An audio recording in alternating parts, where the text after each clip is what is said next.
Hello team, welcome to another ATP Geopolitics video with myself, Jonathan M.S. Pierce. This is a Ukraine war live update as well as a US political live update. I'm just going to be talking about, I'm going to start with the whole Ukraine war stuff and then I'm going to move on to US politics, but there is a crossover there. There's a serious crossover there, especially when we're talking about things like CIA and intelligence and things playing really into the hands of the Russian and Chinese nations. So it's going to be just me talking geopolitics, and hopefully you guys are here for that.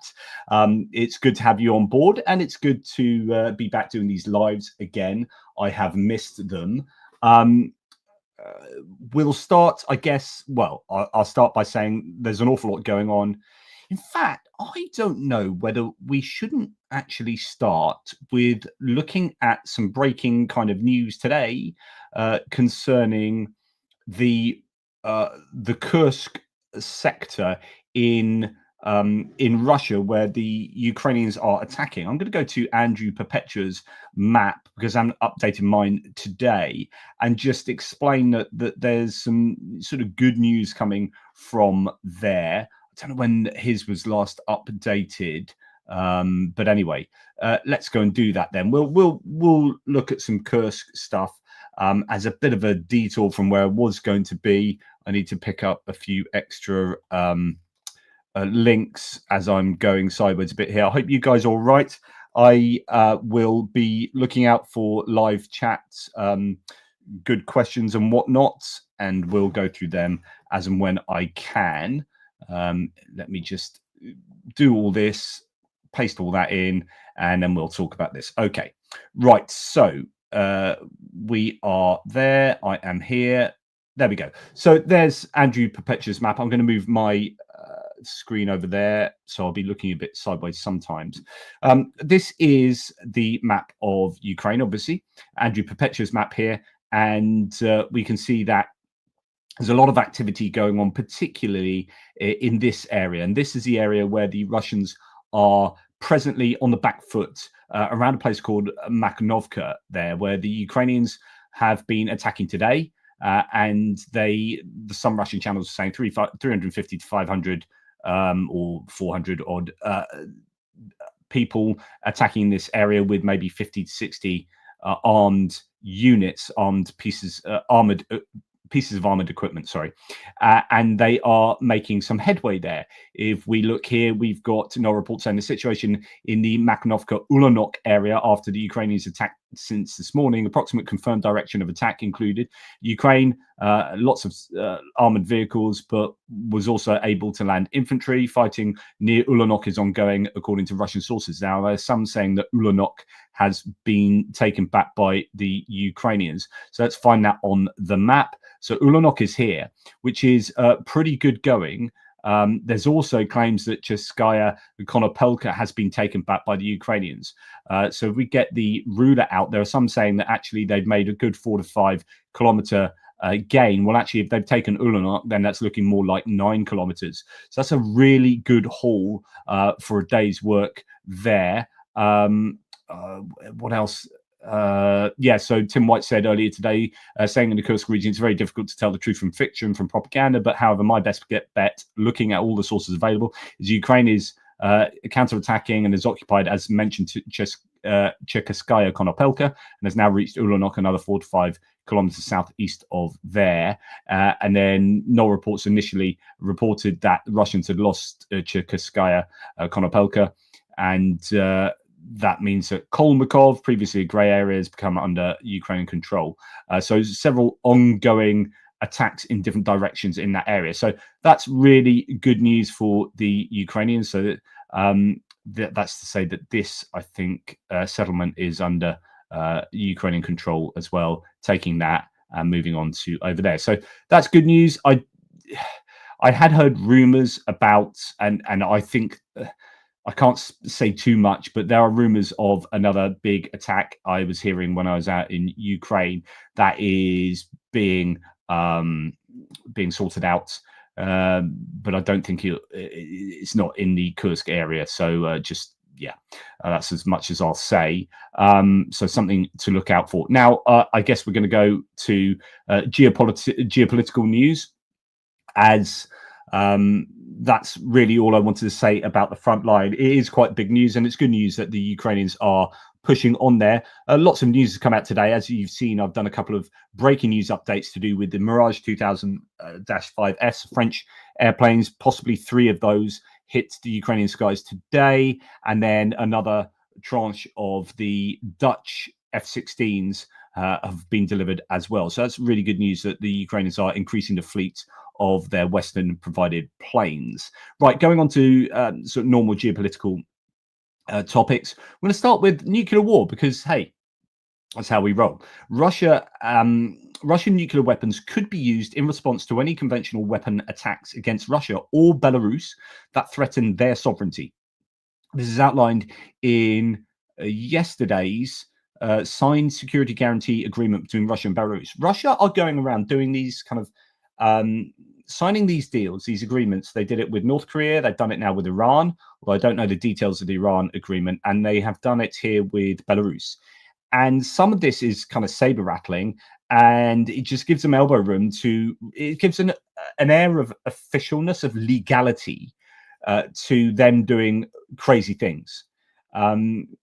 It's a bit like me signing an agreement with my next door neighbor that way and saying, look, if Doris comes round and even sets foot on my property or your property, so I go across to Pete and Lynn next door and say, we're going to sign this agreement that if Doris even sets foot on our property, we have the right to blow up her house.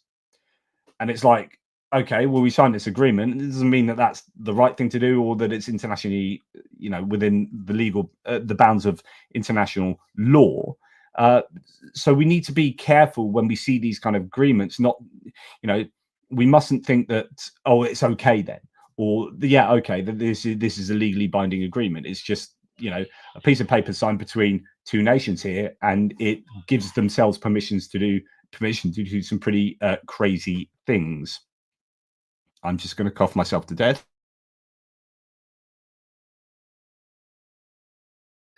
I'm definitely not I'm not well yet from Ukraine. Anyway, so I think there's an element of saber rattling, but also trying to get Belarus involved here. And there's been talk, I think Zelensky talked about how Russia is trying to get Belarus dragged into this war as well. So something to be careful about that.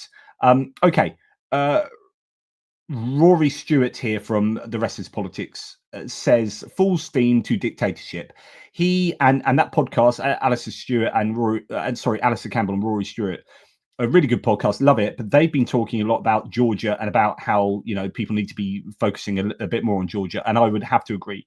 I mean, Georgia is being a bit forgotten at the moment due to the craziness going on in the world. I think what's going on in the United States at the moment is a real problem. And it's a problem because domestically, they're doing what Steve Bannon has said, which is the fire hose of shite. You just throw so many things, it's muzzle velocity. You fire as much stuff at the public and at the media and at the opposition, Democrats in this case, that they can't do enough about each of these crazy things. And they have to pick like 1 out of 10 in a day. And then you move on to the next day, and so you have to forget that one, and so it allows them to get stuff through.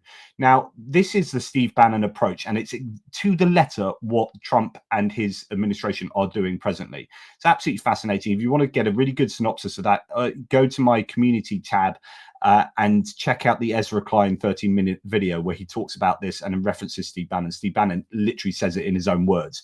So this is what they're doing now, and it's very effective. They're doing it because it's a way of getting through stuff that otherwise wouldn't have a chance in hell of getting through.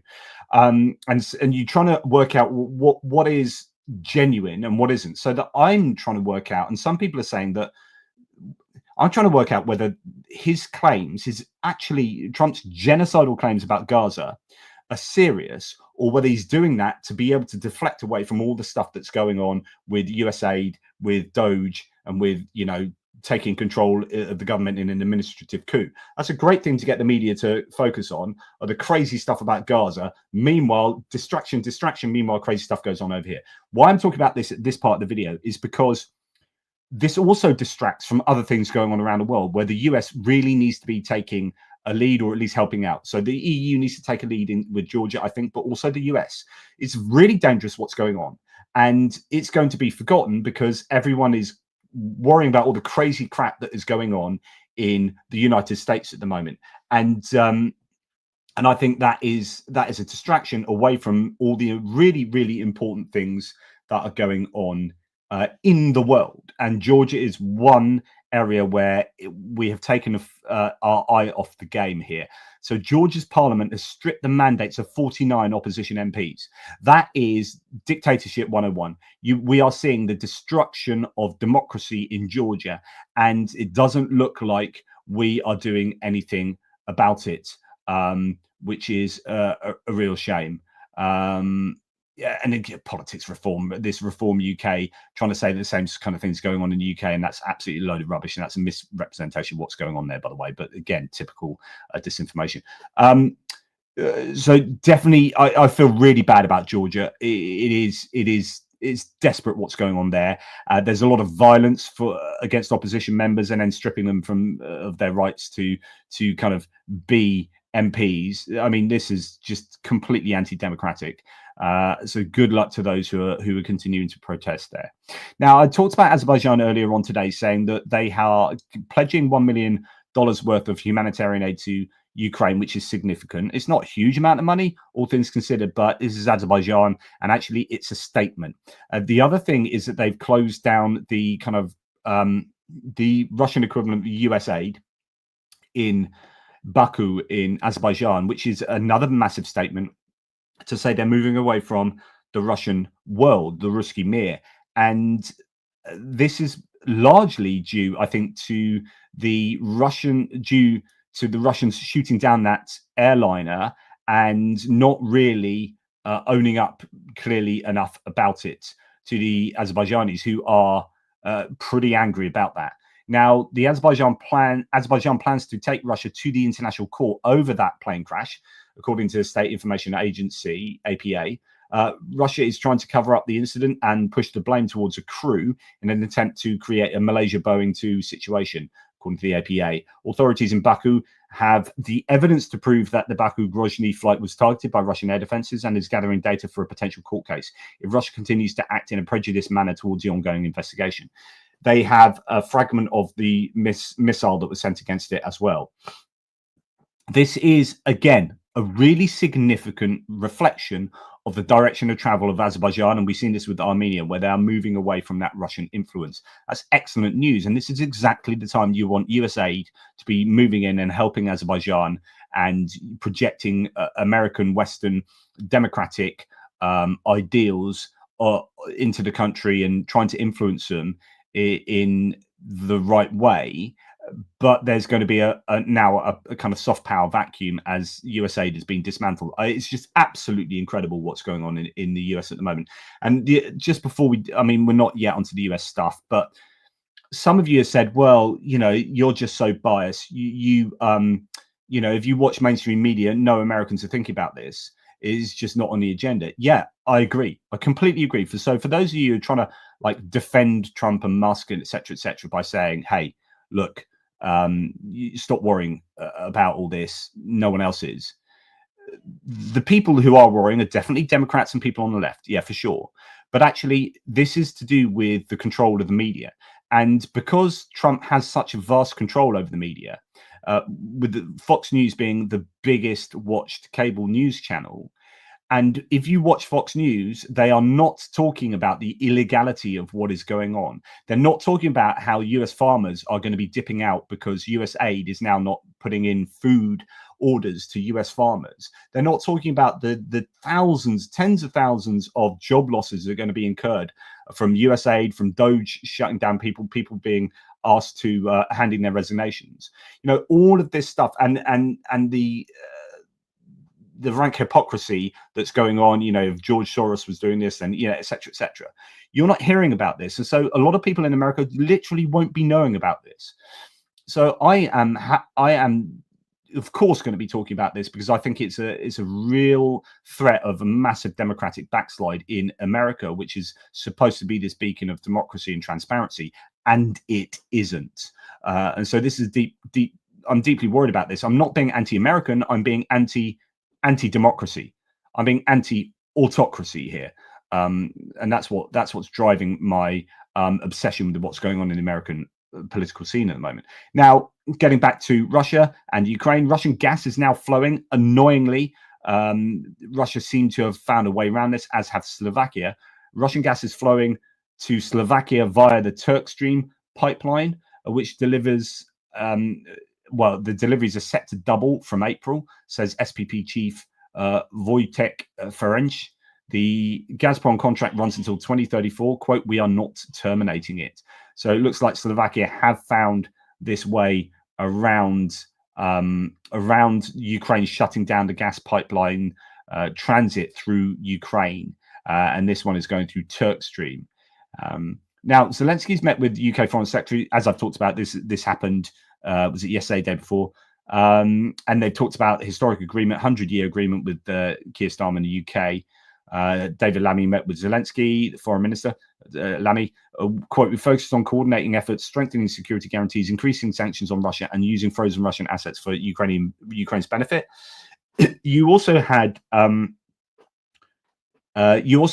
UK's not being happy with a forced negotiated peace between Ukraine and Russia, as per US pressure and potential intentions there. And you've also got the UK replacing the US at the forefront of the Ramstein. And so the reason I'm sort of talking about this again is because I wonder whether the UK is positioning itself, especially in the context of coming out of the EU. So Brexit has left the UK kind of somewhat languishing, having a real economic struggle outside of the EU. I know the EU's economically not doing the best ever, but of course we come off the back of COVID and an energy crisis. So everyone's picking themselves up. America did the best out of everyone in the world with Bidenomics. I know Republicans don't like to hear that, but he did really well. And now I think Trump is going to really damage the American economy. There's absolutely no doubt that it's not going to look good. And the UK is probably thinking, right, this is a really volatile time. This is our opportunity to kind of get a sense of well, to be in the middle of something. We're getting closer ties with maybe the customs union in the EU, that we are seeing America take a step back from global politics.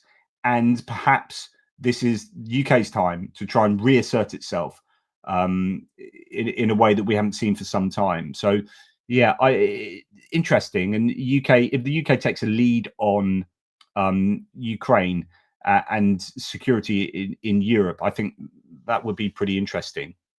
Okay, just going to die a little bit. And then continue with a bit of the UK here. So the UK has expelled a Russian diplomat in a tit-for-tat move, says Tim White. It's over 2 months since a British embassy worker in Moscow was accused of spying and sent home. And now we've sent home, so this is Russia expelling a UK diplomat for alleged spying. And now Russian ambassador was summoned for a meeting to revoke the accreditation of a Russian diplomat. Yeah, possibly just retaliation for what happened before. Now, I don't know what happened in France last night, but there was a lot of pro-Ukraine sentiment. There's some big flags going on.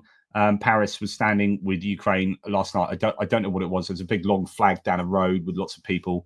But anyway, good to know. Now, back to the US again. It's hard to stay away from the US. I find this interesting, and I think, again, this is reflective of a lack of clarity in the US administration as to how to deal with Ukraine and how to arrange this peace that they said would be done in one day. And I am going to say this again, but the American electorate was duped by Donald Trump because he either lied or didn't understand international politics enough and was speaking far too irresponsibly. So he said it's going to be sorted out within one day and even before the inauguration. That was a lie. It didn't happen, or it was massively irresponsible, as mentioned. So I think there needs to be some comeuppance there for Trump, for just, you can't get away with just consistently talking nonsense, but he does. He's normalized just that bluster and rhetoric. But it should mean, don't cry wolf, it should mean that we should just ignore everything that man says. But people like to pick and choose, what, when something does come true that he says, they're like, oh yeah, of course, that was the stuff that he really meant was true. But all that other stuff, we knew all along he was just talking rubbish there. No, that's not good enough. It's not good enough for a man in his position. He needs to be trustworthy and transparent. Okay, so now we've got this situation where the US won't present their plan to end Russia's war at the Munich Security Conference. So the Munich Security Conference is taking place pretty soon. Is that around the 14th of February, somewhere around there? And then after that, I think Keith Kellogg is coming to, the special envoy to Ukraine and Russia is coming to Kiev, to Ukraine after that, I believe. There was the idea that he was going to present the peace plan, the US's plan for Ukraine. And now that's not going to happen. So the fact that's not going to happen, and will then be, approaching a month after the inauguration, then we're just getting very much into the reality of the situation, which is that you aren't going to solve the Russia-Ukraine war like that. You're certainly not going to do it in one day. You're not going to do it in 100 days, I would have thought. And maybe by the end of 2025, who knows? But again, let's be realistic here, and let's be grown up about this, and not just come in with like childish, I'm going to finish that in a day. Yeah, no problem. Grow up. Washington will not present a plan to end Russia's full-scale war against Ukraine during the Munich Security Conference. Now, it's interesting that the Ramstein meeting, which is on February the 12th, so I think you got Ramstein, Munich Security Conference, and then Kellogg going to Ukraine. Pete Hegseth is going to be there. So the US is stepping back. UK is taking the role at the front of Ramstein to organize it. I presume John Healey, our defense secretary. And then Pete Hegseth is going to be there. Now, my hopes for Pete Hegseth, because I don't rate this guy at all. I don't think he's got the chops for the job. I think you need far more strategic and theoretical experience in warfare, not just someone at, what was it, level 4 out of 10, like really down the list. And yeah, he's now in charge of the DOD, 3 million people and $900 billion of expenditure. But it's good that he's going to be at Ramstein. And I hope that if he goes there, stuff will rub off on him, whereby he will understand how super important the war in Ukraine is, and how super important it is that Ukraine prevail. There'll be enough people there whose entire they all have vested interest in Ukraine prevailing, and I just hope he comes away from that understanding better the realities of global geopolitics. Now, the Baltic states are to cut energy ties with Russia, and they are to join the European power grid, according to Agence France-Presse. Latvia, Lithuania, and Estonia will disconnect from Russia's power grid this weekend and synchronize with the Western European network. That's excellent, excellent, excellent. Let's see more of that. Now, I am slightly perturbed. So, yeah, okay, good. Hegseth is going to Ramstein. Marco Rubio, the Secretary of State for the US, is not going to go to the G20, the G20 group of 20 biggest nations in the world economically. And that's because it's going to be in South Africa. But the plot thickens here. And this is where there are lots of, I don't know if they're conspiracy theories, because they all make perfect sense to me. And we've seen it. So you've got to remember that one of the prevailing theories at the moment is that US aid was shut down first because it was investigating Starlink's contracts with Ukraine, and Elon Musk was going to be in trouble. So US aid was doing that investigation into Elon Musk, and Elon Musk came into government effectively and shut down US aid straight away. I think those two things are definitely connected. And then now we're hearing that Marco Rubio is not going to go to South Africa to the G20. Rubio failing to show up for the G20 is another gift to China, which will happily fill the leadership vacuum the administration is creating. To justify the absence by pointing to Elon's grievances is just absurd. So Secretary Marco Rubio said himself publicly, I will not attend the G20 summit in Johannesburg. South Africa is doing very bad things. Remember, he's parroting what Elon Musk said the other day on Twitter. So this is what Elon Musk was saying. Expropriating private property using G20 to promote solidarity, equality, and sustainability. In other words, DEI and climate change. This is pathetic. That somehow is a problem that the G20 is going to be talking about climate change. Marco Rubio should be better than this. This is bad. America is going in the wrong direction. My job is to advance America's national interest, not waste taxpayer money to coddle anti-Americanism. Like climate change is anti-Americanism. Honestly, grow up, Marco Rubio. So I'm losing a lot of patience for that man as well at the moment. Now, Chris Murphy, who I watched Chris Murphy, I think he could well be the Democrats' best bet for being their sort of presidential candidate next time round. I think Chris Murphy is very, very good. This isn't complicated to understand. Elon Musk's Starlink was denied a license in South Africa, and so he's been on a revenge campaign to get them to reverse their decision. Our foreign policy is now just billionaire business tactics. What a heartbreaking corruption. So we have USA getting closed down because of Starlink being investigated by USAID. Elon Musk closing it down. Now we've got Marco Rubio parroting Elon Musk's rationale for not going to the G20. And the argument here from Chris Murphy is that Elon Musk Starlink was denied a license. And so this is Elon Musk pulling the strings again. Who is running the US government? Is it Trump and Marco Rubio, or is it Elon Musk? So Elon Musk is now. This is problem. This is a massive problem because this is rank Russian disinformation. In fact, what's funny about this is many people are saying this is Russian, outright Russian disinformation, but the Russians have come along. Oh, we'll come to this in a second. So Elon Musk has shared a fake e-news video which claims USAID has paid millions to Hollywood celebrities to visit Ukraine. I had people on my threads today saying this. I said, please don't spread disinformation on my videos, because if you do, I will ban you if it's Russian disinformation. So we had someone doing that today who often comments he does Russian pro-Russian stuff, but it's just not enough to reach that threshold of me like hoiking him.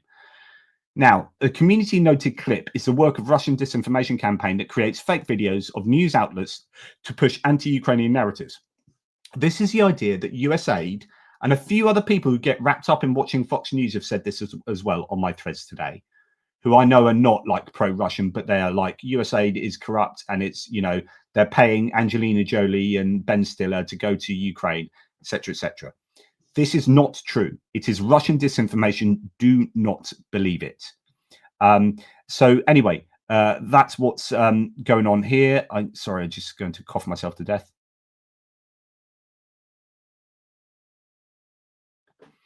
And yeah, so this is Elon Musk reposting.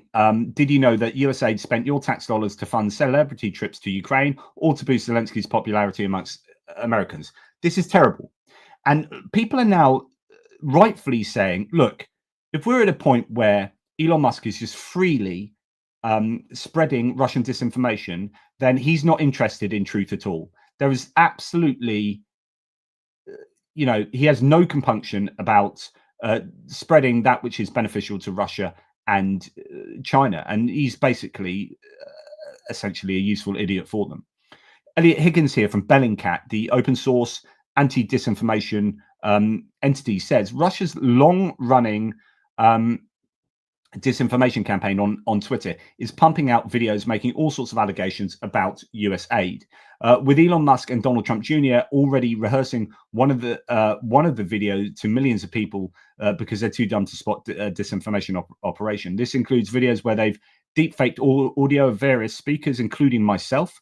That is Elliot Higgins. What they like to do is take genuine footage of someone speaking, then cut to other footage. I showed you this recently, where the same person's voice is deepfaked and made to say whatever they need for the propaganda piece. We've also seen them take a video Bellingcat produced about deepfake pornography and the Chinese companies behind it, and deepfake the voiceover to change the conclusion of the investigation to blame Ukraine. Elon Musk and pals have already been called out for spreading one of these deepfake videos. So if they do it again, it's reasonable to conclude, which is exactly what, by the way, Elon Musk has just done. It's reasonable to conclude they don't care if they're true or not. They're just interested in attacking their enemies with anything they can get their hands on, even Russian disinformation. This is a massively important point, right? And the point is that this is just, life appears to be about owning the libs. And if you're someone who loves to own the libs in your free time, that you find that super important, then we're going to have problems. Like, we need to get beyond this kind of really simplistic approach to what's going on. I think Adam Kinzinger, the former Republican congressman, says it best here. So he said, watching the MAGA's comments on, in this case, Trump and Elon and Gaza, it seems like government is just one big lol and own the libs joke. Of course, they never did anything for the country. They're just huge dorks locked in their lockers in high school. Okay, so a bit of rhetoric there, but the point is that I think there's an awful lot that can be explained by these people just wanting to own the libs. Like, oh, TDS, anyone that comes, oh, Trump derangement syndrome, oh, this and this. And it's just permission to just, for them to be able to splurge whatever they like and then be inoculated from criticism, because any criticism is Trump derangement syndrome. I'm not having it. Don't accuse me of Trump derangement syndrome, or just kick you off as well, because I'm beyond it now. And I couldn't care if you accuse me of being some kind of censor Nazi or something like that, because it is not. It's like, I don't want disinformation, and I don't want people who are just not up for substantiating their claims. Yeah, and by the way, this is another thing in my threads. If you come and say, oh, this is disinformation, you're just spreading misinformation, disinformation. If you don't substantiate that, I'm just going to get rid of that as well. I'm fed up of people just fly by commenting that don't have stuff behind it. So you need to back up your claims. I spend a long enough time trying to back up my claims here that you need to come back at me with receipts yourself. Now, this disinformation about USAID is really important for international geopolitics, because USAID do a sterling effort around the world in a number of different contexts. Now, it's not to say that there isn't wasted money in USAID. Every department in every country in the world will waste money. And I think the Trump administration had every right to come into government and say, we want to cut costs. But you don't do it like this. What you do is you do an audit of that that department, and you do a proper audit, not with like these young guys that Elon Musk has picked out of Twitter or whatever and sent into these departments. You get people with experience and know what they're doing to do an audit of department. You say, right, we're wasting money here. We need to cut that. Great. Okay, in principle, no problem with that. And I'm sure USAID has a lot of money that it spends that you could argue doesn't need to be spent, etc., etc. But you don't go in and turn it off like that and then sack everyone and then say you're all on administrative leave and all of the stuff that's happened, and they're pulling people from abroad. These people are doing freaking important work. And here's some examples of this. So Stuart Stevens says, how does USAID help Americans? One example, when I was working in Congo in their first and only elections, the civil war had ended with estimates of 50,000 orphans under 18 in the capital. Many had been forced into becoming child soldiers in civil war. Al-Qaeda and other terrorist groups saw it as a job fair, recruiting and offering food, money, shelter, and a way to get off the streets. USAID officials were fighting this by offering alternatives of job training, shelter, medical care, psychological help for the traumatized orphans. I saw this work. Tens of thousands of potential terrorists were given an alternative life and embraced it with relief. No 12-year-old wants to continue a life of violence and death if given another path. This is soft power. We could have waited to confront the threat with our military, but it was far more efficient, cheaper to spend USAID dollars than waiting until they were killing Americans. Elon Musk has private bodyguards, flies on private planes. He's insulated from any danger, but are you? Really important point there. He said, and he carries on, the USAID workers who were offering an alternative to Al-Qaeda weren't sitting in safe offices as Elon Musk does. They were out there on the streets, going up against violent men and women who hate Americans and America. It was dangerous work. It wasn't great pay. They did it because they knew it was making their country safer. So I'm fed up of hearing this like rank nonsense about USAID that is essentially predominantly lies. And the idea that, oh, they're supporting Politico or they're supporting BBC. No, they're supporting a BBC charity that trains up journalists in countries like this. That's what USA is not supporting. Go and look at it. It's not, the money wasn't going to BBC. It was going to a BBC charity that supports journalism. And Politico, people paying for Politico Pro is part of Politico that gives policy updates of what's going on in the government. So by subscribing to Politico Pro, you're subscribing to getting an understanding of what's going on in American politics from a real policy point of view. And lots of departments subscribe to Politico Pro. It wasn't USAID money going to Politico. It's the fact that these kind of things are just twisted into like poisonous pretzels really pees me off, because it is completely unfair to the people who work hard in USAID. But again, I'm not saying that there aren't areas where they could cut costs and whatnot. Now, we're going to move on to intelligence in a second, but it hasn't helped that with the help of JD Vance, Tulsi Gabbard has secured enough votes to be confirmed as Director of National Intelligence. You've got RFK Jr., Kash Patel, but these three people, I can't believe, have been given the jobs that they have. It's unconscionable, in my opinion. And yet they have, because no one in the Republican Party is prepared to stand up to their leader. We are hearing, I've heard a number of Democratic lawmakers, Jasmine Crockett the other day was one of them, the guy from Hawaii, Schwartz, is it? Both talking about how they know plenty of Republicans who behind the scenes are not happy with these people, but they don't have the guts to vote against them because they've been threatened with primaries. That is not free and fair democratic processes. That is dictatorship, an insidious creep towards dictatorship. And it's deeply, deeply worrying. So when you have people who've been voted into positions where you know that if people were able to do, say, a blind vote, not a blind vote, a secret ballot, then those people wouldn't have got in. It is not good enough that there have been threats laid against Republican senators so that they couldn't vote with their conscience. That is not good enough. Irrespective of whether you like Kash Patel, RFK Jr. and Tulsi Gabbard, if you're a Republican that loves those people, then fair enough, but allow your own Republicans to vote with their conscience, please. That should surely be a basic, metric for democratic success. Now, talking about intelligence today, the Norwegian intelligence service, the NIS, released its yearly assessment of current security challenges, Focus 2025. Erlend from Tochny says, here are some of the important highlights in the Russia chapter. Okay, persistent tensions between Russia and the West. Russia's main goal in 2025, according to Norwegian intelligence, is to end the war in Ukraine on its terms. It currently holds the advantage, but lacks a decisive breakthrough. The biggest obstacle, Western military aid. NIS stresses that without sustained support, Ukraine risks losing ground, giving Moscow further leverage. To deter the West, Russia uses sabotage, cyber attacks, and nuclear threats. NIS warns that Moscow will escalate hybrid warfare, targeting weapons shipments, critical infrastructure, and public opinion. The goal, undermining Western unity and discouraging further aid to Ukraine. If Ukraine holds out and Western aid increases, the war could shift in Kyiv's favor by 2026. NIS suggests that in this case, Russia will likely take bolder actions, including more aggressive sabotage and covert operations in Europe. Norway, as a NATO state, could be affected. A Russian victory in Ukraine would embolden Moscow. NIS warns that success would reinforce the Kremlin's belief in military force as a tool for expansion. Non-NATO states like Moldova or Georgia would be at high risk of future aggression. Europe's security would deteriorate further. Russia claims economic stability, but NIS contradicts this. War spending is draining resources, causing recession and long-term damage.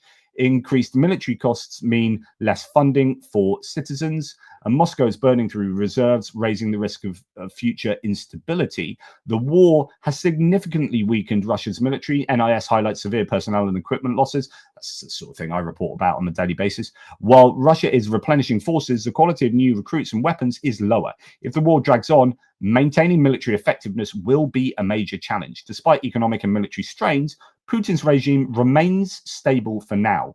NIS sees no imminent internal collapse, but prolonged war with financial pressure could increase future risks. Whether Russia escalates or weakens depends on how the West responds in 2025. So the question is, how is the West responding? And we're now going to go to the US again, and we're going to look at the CIA. So this is one of the bulwarks against Russian power against Chinese power. This is the Central Intelligence Agency. This is the American sort of soft, clandestine, and hard power around the world through its spies, subterfuge, influence operations, etc., etc. Now, we have heard the news yesterday was, most of the mainstream media was all over this, apart from Fox News. Just now, to comply with Trump's executive order on trimming the federal workforce, the CIA sent over the names of new hires. So anyone hired, I think, in the last 2 years had to be sent by email to the OMB in an unclassified email. The names include several China-focused analysts whose identities are usually heavily guarded from Chinese hacks. This has been deeply worrying. So essentially, the Russian and Chinese intelligence services have just been handed on a plate all the hires for like Chinese analysts and basically spies, whatever, over the last 2 years. It takes like a year to get into the CIA. So not only are they trying to actually get rid of loads of CIA operatives and FBI operatives, the amount of expertise that these organizations engender in their employees, that they gain this incredible knowledge and expertise. To get rid of that is just super dangerous in and of itself. But then to hand over these names to foreign entities is essentially is incredible. Right, the CIA accidentally sent an unclassified letter to the White House. Actually, it's slightly wrong to say the CIA, because I think this was as a result of the kind of DOGE people, etc., etc. The list included specialists hired over the past 2 years, many of whom focus on China. Their identities are typically kept secret due to Chinese hackers actively trying to uncover them. The CIA's message contained first names and the initial of their last names. According to a former CIA officer, foreign intelligence agencies could easily identify these individuals. The letter was sent as part of Trump's executive order on reducing the federal workforce. The White House orders the CIA to send an unclassified email with names to some employees. So I think Nexter is actually not quite, with their interpretation of that, not quite stated that correctly. So this is really, really bad. The list of partial names was provided in an effort to comply with an executive order to trim the federal workforce. This is terrible. Shashant Joshi says, this is possibly the most astonishing thing I've read from the last week. DOGE rewriting air traffic control, DOGE gutting US aid and raiding its skiff, DOGE hoovering up OPM, all of the madness. But this one is worse. So, the quote, the CIA sent the White House an unclassified email listing all employees hired by the spy agency over the last 2 years to comply with an executive order to shrink the federal workforce, in a move that former officials say risks the list leaking to adversaries. The list included, etc., etc. So all that kind of stuff.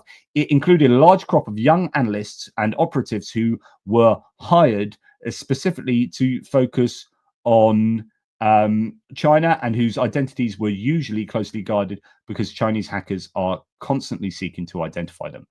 Really bad news there. Now, what could go wrong? Suspect Russian intelligence services are about to have a field day. So Kash Patel, quote from Wall Street Journal, Kash Patel, Trump's pick to run the FBI, is expected to shrink the Bureau's counterintelligence and counterterrorism work, according to his aides. So, quote from the Wall Street Journal, which is no left-leaning organization, Kash Patel, Trump's pick to run the FBI, expected to shrink the Bureau's counterintelligence, counterterrorism work, according to his aides. During the Senate confirmation hearing last week, Patel mentioned China only in passing and didn't speak about any threat from Russia. Republicans said the Bureau had for years unfairly targeted Trump and the GOP. Patel, a Trump surrogate during the president's 2024 campaign, will likely move agents from securities fraud, antitrust violations, and other white-collar cases to pursue drug trafficking and violent street crime, according to his aides. This is bad news. Counterterrorism, counterintelligence is being thrown under the bus to some degree, and people are losing their jobs. And meanwhile, they're also handing out names to China and Russia. Michael McKay reacts to this. Russia is gaining control of the American government more rapidly than it is gaining control of Ukrainian territory. Russia's takeover of the US judiciary, legislature, executive, military, and intelligence bodies is almost complete. It's stalled on the battlefront in Ukraine, though. So that's how some people are interpreting what's going on. Someone explain how firing hundreds of or thousands of FBI and CIA makes America safe. So news, the CIA is offering its entire workforce the same deferred resignation buyout made to civilian agencies last week. So this is the idea that there's been these emails sent out by DOGE, by these like 19 to 24-year-olds saying, if you want to resign from these different agencies, including now the FBI and CIA, if you want to resign, you'll get paid till September. The problem is not only is, I think, this all illegal, and it's being challenged in the courts, I think, as we speak, but also I don't think there's a guarantee that they're actually going to get paid to September. There's some real issues with this, but it's either way, it's highly irresponsible. And now you've got this chaos going on where people don't know whether to resign or not. They don't know if the writing's on the wall, whether, et cetera, et cetera. So in a bid to make the spy agency more aligned with Trump, Ratcliffe personally asked the White House to do the buyout, the first known NatSec, National Security Agency, to do so. And the FBI got the same offer, according to Frank Figliuzzi. So you've got the FBI and CIA being cleared out of all that expertise. Is this good for American power around the world? No. Is this good for Ukraine? No. Is this good for Russia? Yes. Is this good for China? Yes. This is insanity. And like, what I want to know is Fox News reporting this? And are those who are big fans of Trump and the Republican Party just going to be saying, oh, you're overreacting. Oh, you're overreacting. You're overreacting. Well, do you know what? There's a famous saying, isn't there? That is, let's go and find it. It's this one. I will hit you with this because I think it's pertinent now, which is to say that, oh, you're overreacting, you're overreacting. The classic statement is, the road to fascism is lined with people telling you to stop overreacting. So I would much rather overreact than underreact and see a democracy just evaporate in a kind of a wisp as everything burns in the US political landscape. So yeah, I don't think this is overreacting, and I want to know why Fox News isn't reporting on this as seriously. If they, imagine if this was happening and it was George Soros and this was, Adam Schiff, for example, they'd be going absolutely freaking nuts. Complete double standards. So Adam Schiff himself says shuttering the agency responsible for international assistance, that's USAID, turning the government over to wealthy oligarchs motivated by economic self-interest, that's Elon Musk, telling all CIA officers they will be paid if they quit. China and Russia are winning so much they're getting tired of winning. I honestly think this is all to the benefit of China and Russia, and it is deeply, deeply worrying as far as I'm concerned. Right. Yeah. Sarah, I agree with you. I think I'm going to need some wine after this stream. So much instability. And I'm not trying to be like scaremongering. As I say, I'd much rather overreact than underreact. But this is happening. Like, these emails are being sent. Those DOGE 19 to 24-year-olds have been given that responsibility. Those security officials for USAID were put on leave because they tried to protect the most secure of data. That data is, all of your social security numbers and your pay details, federal employees around the United States, all of that data is now held by Elon Musk and his stooges. This is not good. The CIA is being degraded. The FBI is being degraded. USAID has been degraded. This is all moving the USA in the wrong direction when this is the most volatile period of the world in the last however many years. Just honestly, it blows my mind that this is all happening.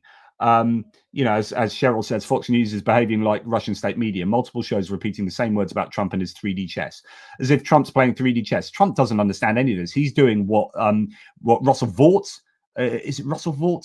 The Project 2025 guy that they were kind of filibustering sort of thing last night, the Democrats about. He's one of the main architects of this. Steve Bannon, and then of course your Stephen Millers and your all sorts of other people. It's I think it's incredibly challenging at the moment, and I think this is like daylight robbery of democracy in the United States. It's absolutely incredible. Just seeing if there's anything else that you guys I'm sure are saying some wonderful stuff. Yeah, the US has spent trillions of dollars building a US on its military supposedly resisting Russian Chinese aggression. As soon as somebody is fighting them, US cries too tough, too expensive. It's like just when you need the FBI and the CIA to be on point, they're being stripped away, and it's just it's really, really worrying. Let's have a look to see if there's so much you guys are saying I can't read through it and post it. So, but thank you none the less. Really appreciate your support. Just a few thanks, Richard Bennett, ATP Geopolitics memberships, the legend. Same with Michael Vuchar, always a pleasure, never a chore. Richard Demi as well. Thank you so much, mate. I really appreciate that, Richard. Again, Prepper Nation H has become a member. Thank you. Get prepped. Kevin Forst is gifted 10 ATP Geopolitics memberships. Thanks, Kevin. Always such a strong supporter of the channel. And thanks, Ida, for becoming a member. Okay, Tremors, thank you for your Australian love there. I think since JP has returned from Ukraine, he's become even more rantish than normal. JP, has your trip to Ukraine and speaking to everyone on the ground shortened your patience for the world?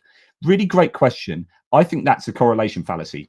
I think what's happened is at the same time as me going to Ukraine, the world has fallen apart. And by the world, I mean the US. And then what that does is facilitate larger cracks to manifest. Like, you know, we've got Musk supporting the AfD very openly. The AfD are gaining momentum in Germany. That's destroying unity in Europe and support for Ukraine. We've got Rassemblement National, similar there. We've already got Hungary, Slovakia, and indeed Serbia on the outskirts of the EU.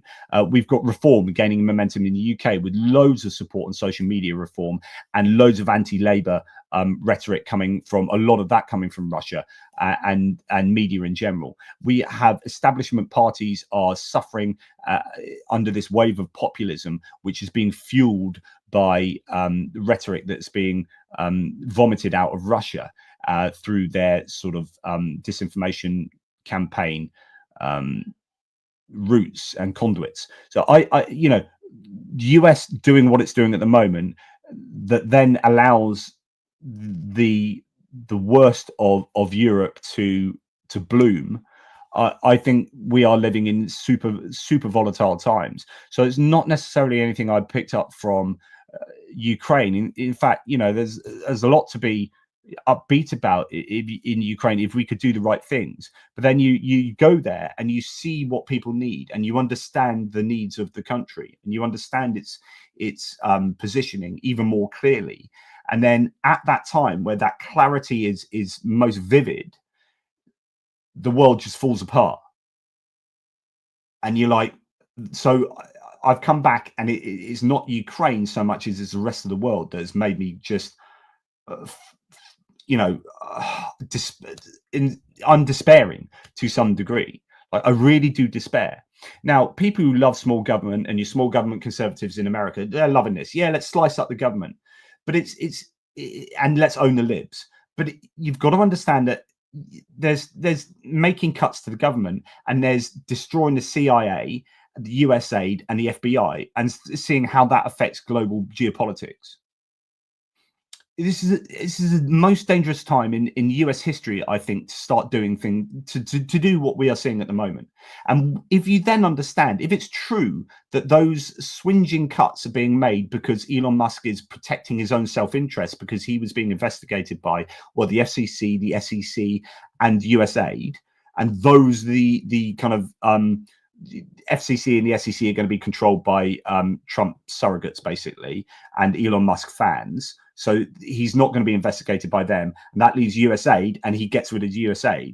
Then this is just rank corruption, in my opinion, and that's happening in this supposed beacon of democracy. It's super worrying. So yeah, I am more ranty, but I think I'm justified in being so. Yeah.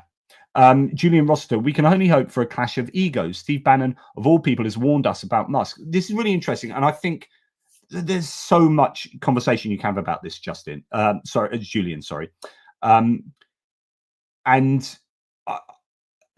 I think if we are being most hopeful, if I'm being most hopeful, yeah, that relationship can't last too long. The White House isn't big enough for both of them. However, Trump needs Musk, or at least if Trump rejects Musk, Musk has a lot of power in terms of the richest man in the world, all his fingers in all those pies, connections to possibly Russia and China, but also the megaphone of Twitter.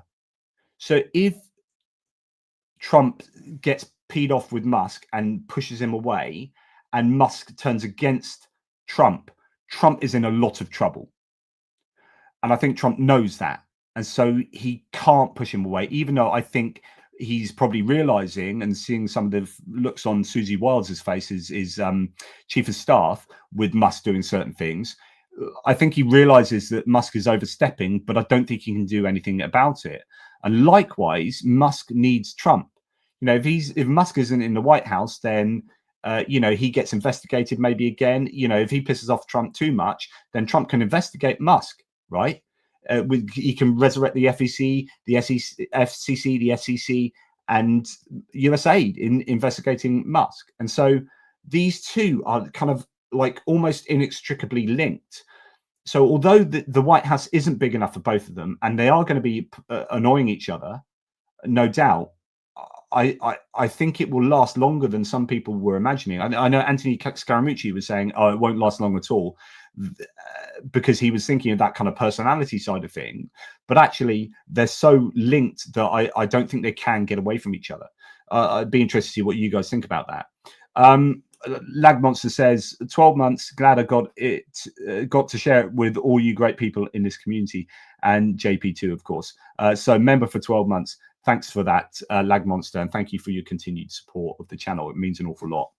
Johnny Christensen, some Danish love there. Hey, JP, have you seen Trump's Greenland grab, a British problem? He claims that the UK have first refusal if Denmark wants to sell Greenland, according to a deal in 1917 after we sold the Virgin Islands. I have heard about this. I haven't looked into the details of this, but there's a strange quirk of history that means that the UK could put a dampener on Greenland going to the US. I don't know the full details, but you guys should go and look into that.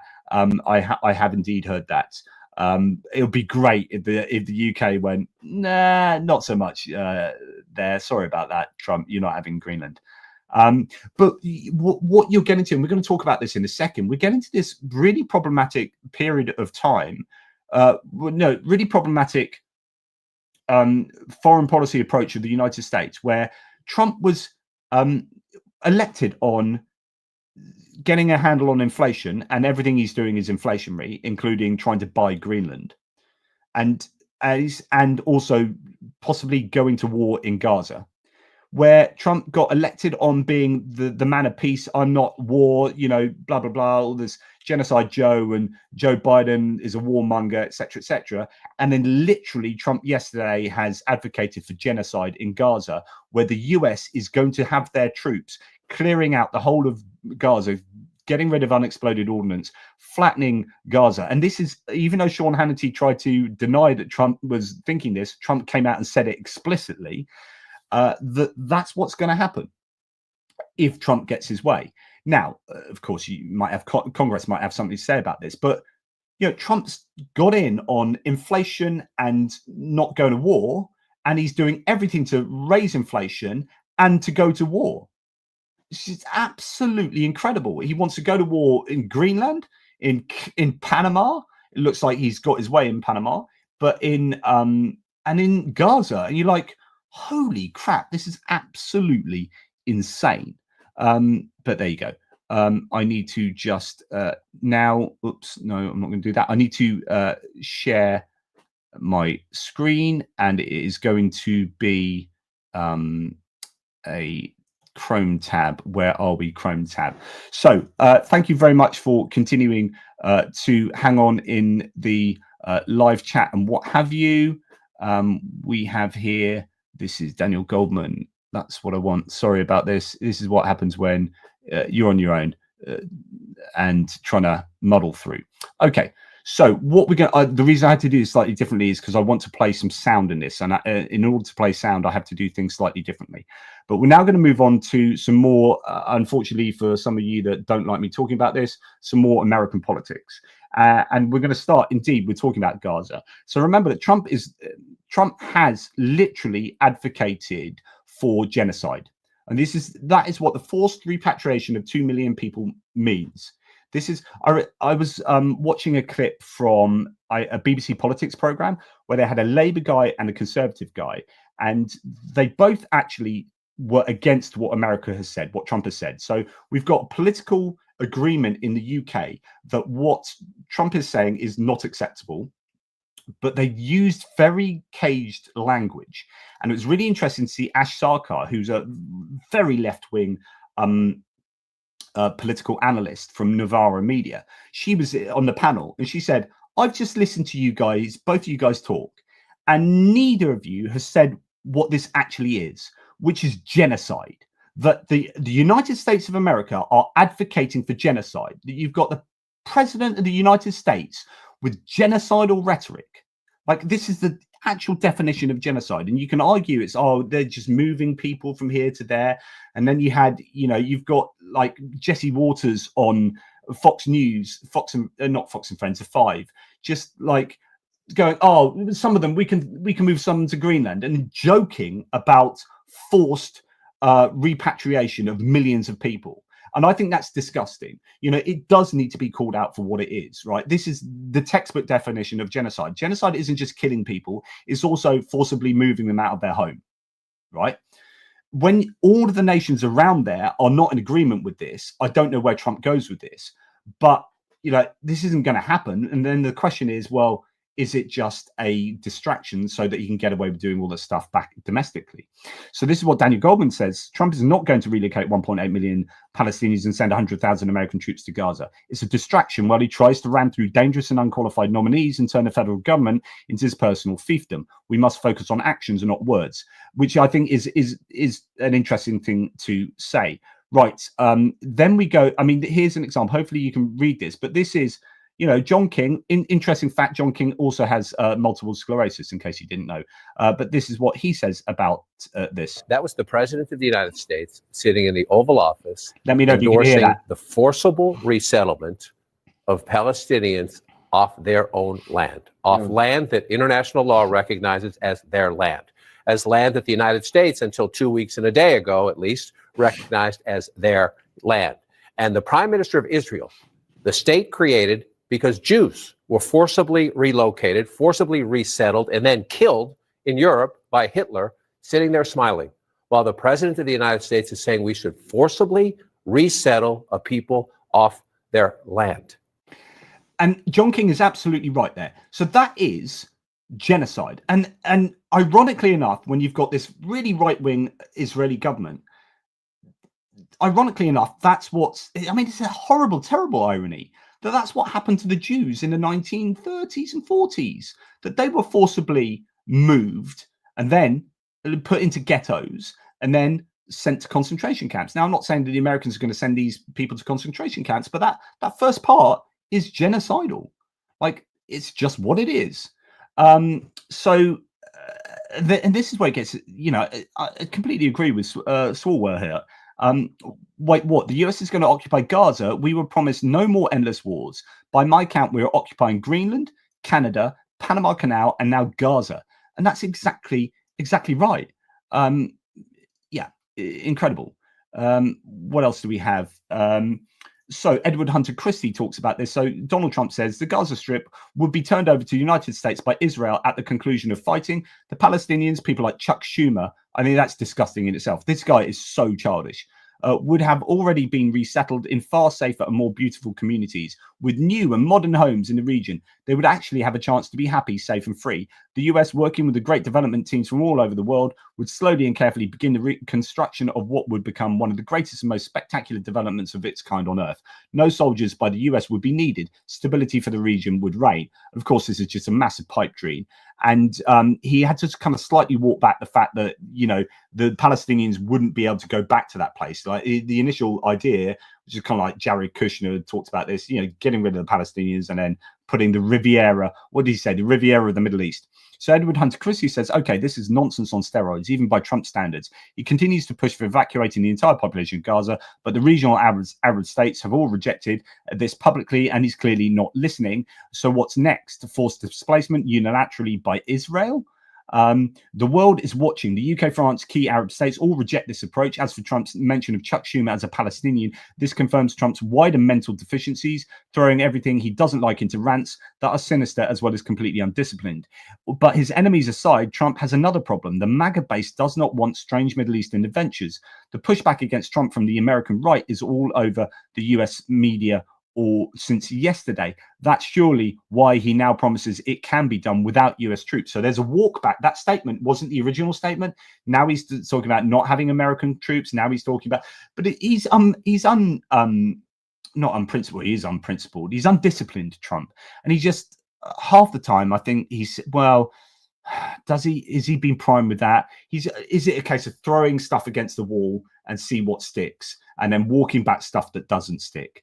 You know, a bit like what happened with Canada and Mexico. Could Trump have an evil plan to force this issue? He could try to arm twist Egypt and Jordan, both dependent on US support since decades, while covering up for everything Israel does. He may hope that ultimately the Gulf Arabs will come on board and pay for everything.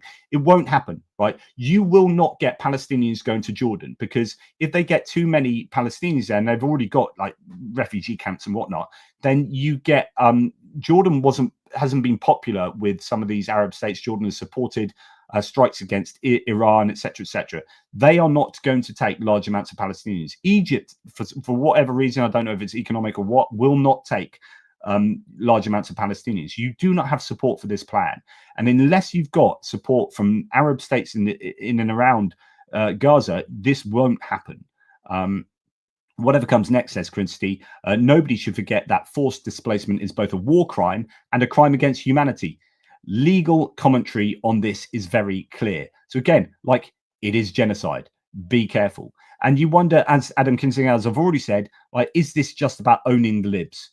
The other thing I do wonder is, where are all those protests? You know, the protests, and I wonder whether, in fact, you know, Russia and China were behind this. Russia maybe funding protests against Genocide Joe on all of these campuses around the United States, where you had pro-Palestinian riot protests and whatnot, and it was all a massive problem. And this is a big thing that Joe Biden had to deal with. You've now got President Trump saying that we should genocide the Palestinians, and where are the protests? It blows my mind. What happened to the Dearborn Muslims that said we're not going to vote for Joe Biden because he's so terrible with Gaza?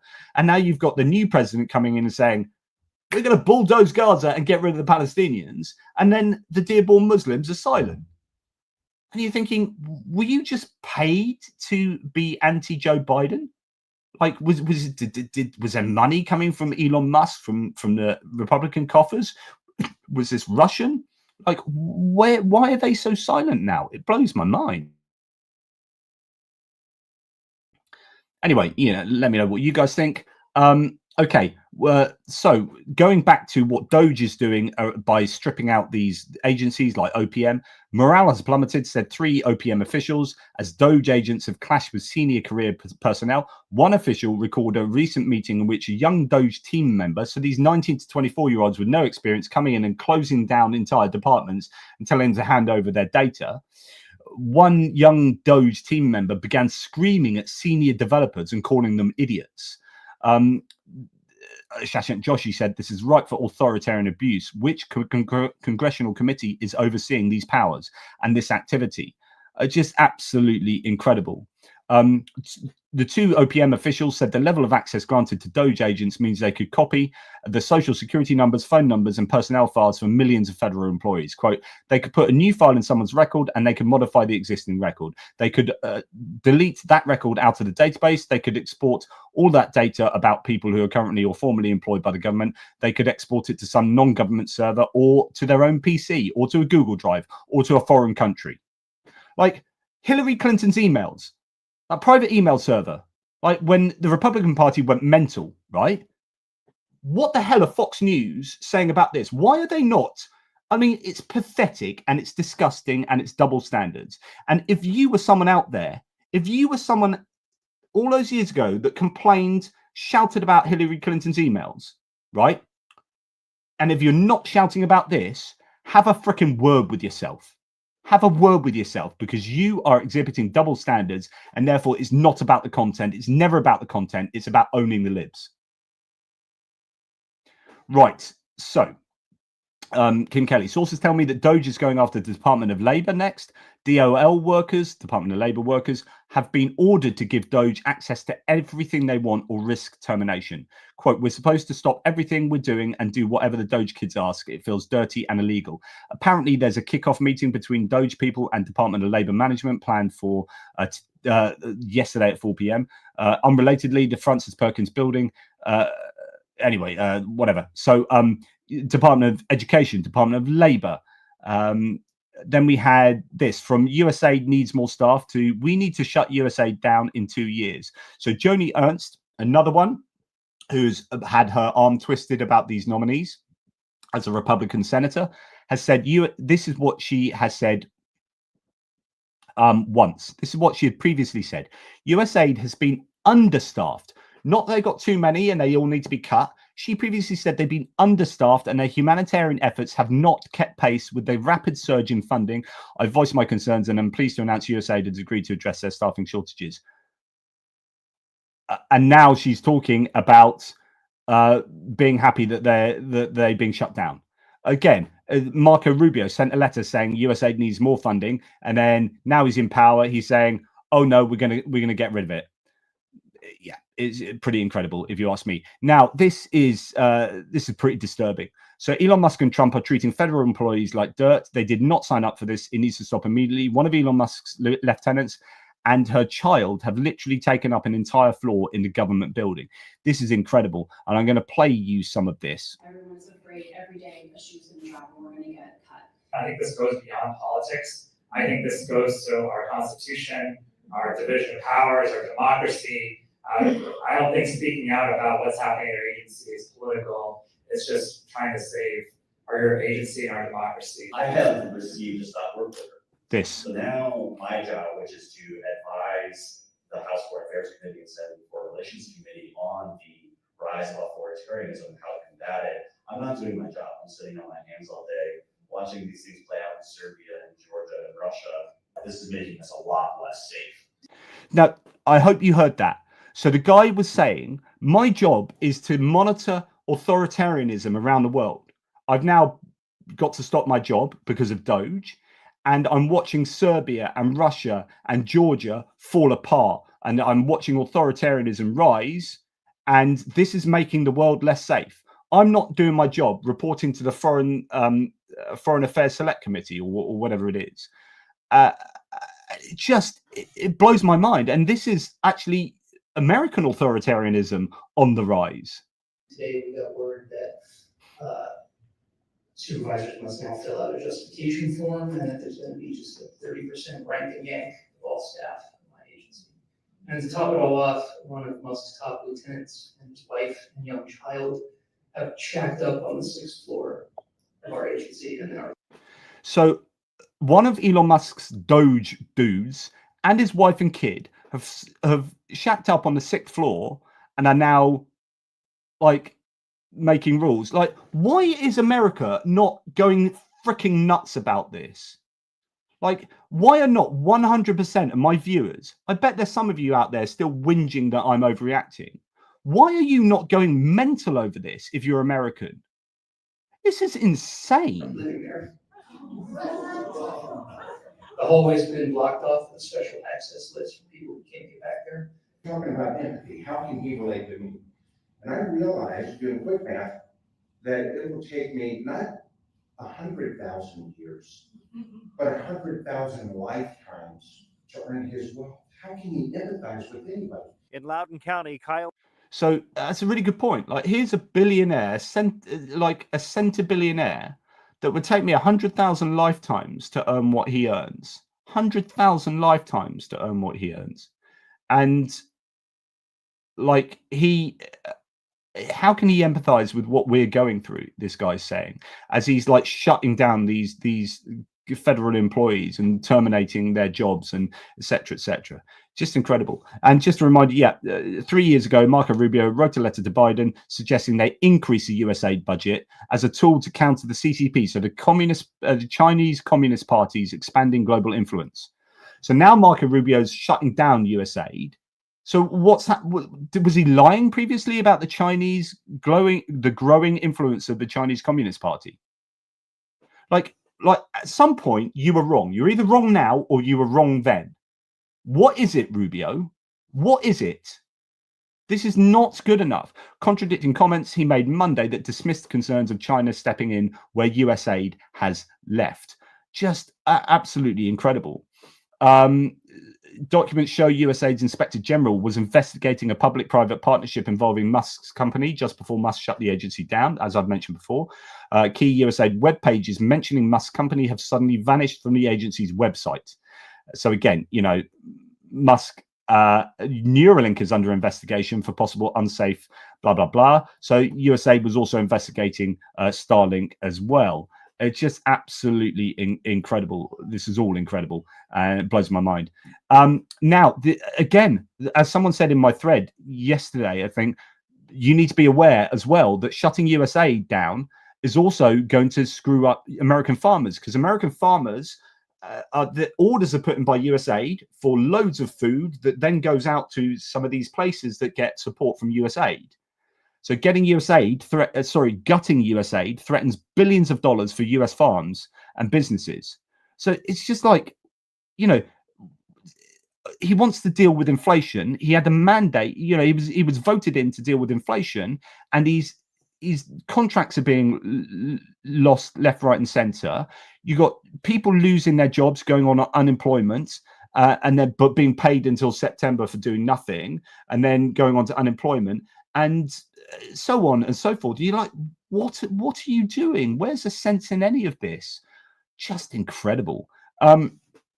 Shutting down US aid, says Igor Bobich, on the grounds that it's too costly, while at the same time proposing taxpayer money go to abroad to nation build. So the idea that USAID, we're going to strip $2 trillion out the federal budget, says DOGE, and says Elon Musk. So we're going to do that, but at the same time, because it's all too expensive, but at the same time, we're going to bulldoze Gaza, send in American troops, and create this Riviera in the Middle East and repatriate 2 million people. And the USA is going to kind of pay for that. What are you talking about? You just said USA is too expensive, so you're closing it down. Like, none of this makes sense. And then to top it all off, and this is not a parody, says Bill Kristol, according to Bloomberg, quote, the White House says Elon Musk will determine if there are conflicts of interest between his work reviewing federal spending and his companies. He's had $15 billion worth of subsidies and whatnot from US federal government and all these contracts, right? And he's been given the power to then look over all the money going out of the US government to other entities, to his competitors. What's Jeff Bezos thinking with SpaceX getting contracts in the government and then being able to look over contracts that might be going to his blue, whatever Jeff Bezos' space thing? You're like, it's absolutely insane. And then now he's been tasked with saying whether he's got a conflict of interest. Of course he's going to say no. It's ridiculous. It's absolutely ridiculous. Honestly, what is going on? And then you had a move by Democrats to subpoena Elon Musk to get him to explain what's going on. And then this happened, and they basically called in this committee. They called to subpoena him. This unelected billionaire that he can attempt to dismantle federal agencies, fire people, transfer them, offer them early retirement, and have sweeping changes to agencies without any congressional review, oversight, or concurrence. Therefore, Mr. Chairman, given his prominence and his importance, I move that the committee subpoena Elon Musk to come before it as a witness at the earliest possible moment. And I so move. So he called for a subpoena, and then James Comer, the Republican, refused to debate it. So it's like, no, we're not even going to debate this. You can't do it. Shutting down any criticism of Elon Musk in a committee. It was embarrassing. There's been a motion and second. The motion is not debatable. Mr. Chairman, why is it not debatable? Point of order. It is debatable. And anyway, this all then went on to chaos. People were kind of shouting across each other. And James Comer just said, no, it's not debatable. We're not debating this. Elon Musk gets to do whatever he wants to do. There you go. Abeyance in advance and no ability to hold these people to account. Elon Musk has been given free rein, not only by Trump, but by the Republican senators who have facilitated his administrative coup. And at the same time, Donald Trump's administration has evicted the Coast Guard commander, Linda Fagan, from her home. So probably because she's a woman. Within 3 hours of notice on Tuesday, not even enough time to gather her personal effects, according to NBC. Fagan, a 4-star admiral and the first woman to lead a branch of the military, the Coast Guard, was removed from her post as the Coast Guard's top officer on Trump's second day in office. They gave her 3 hours to get out of her home. Absolutely unacceptable. It just, again, blows my mind. Now, again, double standards. Remember when there was the was it Pennsylvania train crash? Where was that train crash? No, it was Jerusalem. Anyway, under Biden, there's a big train crash. Nobody died, and he got excoriated. Was it Bethlehem? Somewhere like that. It was a biblical name. He was excoriated for not going to that crash site, Joe Biden, right? And I think eventually he did. Trump still hasn't been to the DC plane crash site, the worst US aviation disaster in 25 years, but they cared about Joe Biden going to a train derailment that severely injured or killed no one. You are getting played, says Ed Krasenstein. So when Fox News doesn't report on Trump not going to that plane crash site, which killed all of those people, and yet did go to town on Joe Biden for not going to a train derailment, you know that you're being played. This is not to do with news. This is propaganda. Fox News is propaganda. What else do we have? And is that the best? One of my favorite humans is Jessica Tarlov, and here she says exactly what I've been saying. Is that the best they've got? It's certainly part of the conversation that I think Democrats should be having. And I would love to be here the day that it was announced that George Soros had been given access to the Treasury payments, and he was going to be running a bureaucracy. We'll call it DOGE to make it George Soros applicable. And he was going to decide how many thousands of people we fire. He had a bunch of 19-year-olds that he really liked. Maybe they interned for him. Maybe they're just a Palantir kid. And he was going to bring them in, and he was going to change the way we run our government. He was going to move fast and break things like they do out in the Bay Area. But instead, your Social Security payments would be on the table. Your job would be on the table. Your Medicaid would be on the table. And you say Democrats are the only ones melting down. Is Senator Wicker a Democrat and I missed it? Or Jerry Moran, or even Marco Rubio when he used to have a moral compass, 2017. Foreign aid isn't charity. It's critical to our national security. If you're so concerned about making sure that we stay in front of China, which would love to eat our lunch any way that they can, this kind of aid matters. That's what Rubio just said. Yeah. No, the program that he's talking about in 2017 is different than what is going on today. It absolutely is. And anyway, the principle of what he's saying. The fundamental issue here is that we have 3 co-equal branches of government, and the executive doesn't care about Congress anymore. Congress appropriated this money. They say it was an EO. Originally it was, but in 1998 it was enshrined by Congress as a law. You need to go through the proper hurdles. And there are plenty of Democrats who said, let me in the DOGE caucus. They want to have conversations about things to cut. Maybe there are lima bean dancers in malaria in wherever that need to be eliminated. But you have, and just one more thing. They've blocked access to secure communications for hundreds of USAID employees who are currently in war zones. How can that be okay with you? Okay. Absolutely on point. I mean, she's amazing, but she always brings receipts. But how can it be okay that you just stop payments and to people in the middle of war zones and et cetera, and it's just incredible. Anyway, moving slightly off that topic now. So Peter Mandelson, who was the Lord of the Darkness or whatever under Tony Blair, who's a spin doctor. He has, I think it looks like he will be the ambassador to the US from the UK. He's just said this: Trump could be the most consequential president in my adult life. Absolutely. Potentially an existential impact on Europe and its security. Maintaining America's security guarantee in Europe is of paramount importance to me.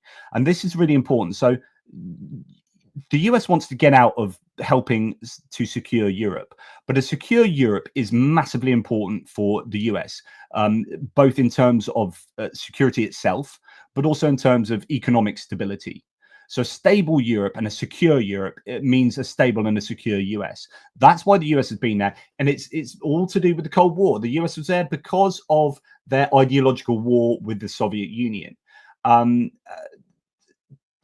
The US, I think, should have a vested interest in the security of Europe. And that includes, of course, Ukraine.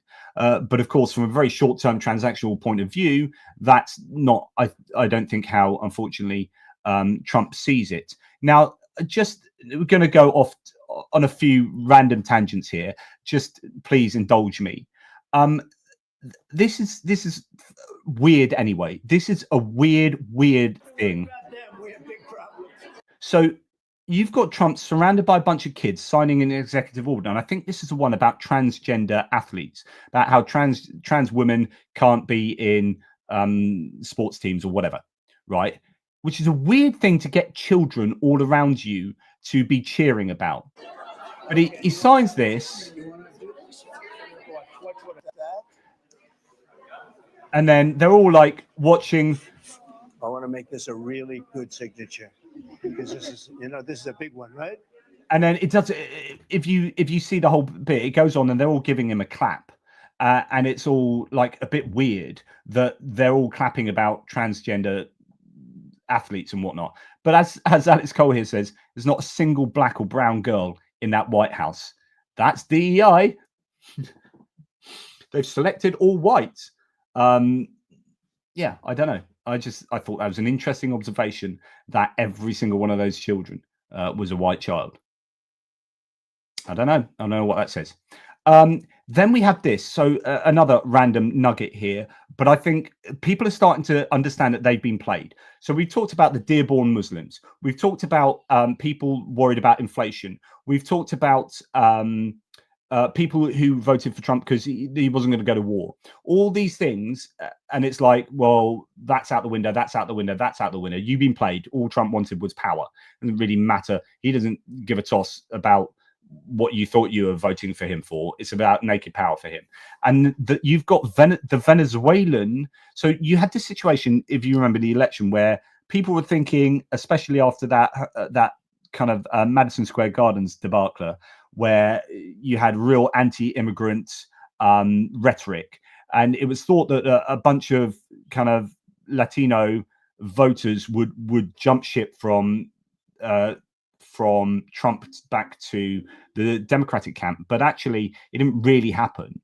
And some communities were really on board with Trump, and the Venezuelan community here was one of them. And now they've come to a realization that they've been played, because it turns out that Trump is going to go after legal migrants. It's not just about the criminals and the illegal immigrants. And now the Venezuelan community has recognized this, and they're not happy. Conference in Doral Monday, Venezuelan Americans denounced the Trump administration and South Florida Republicans. More than betrayed, beyond betrayed.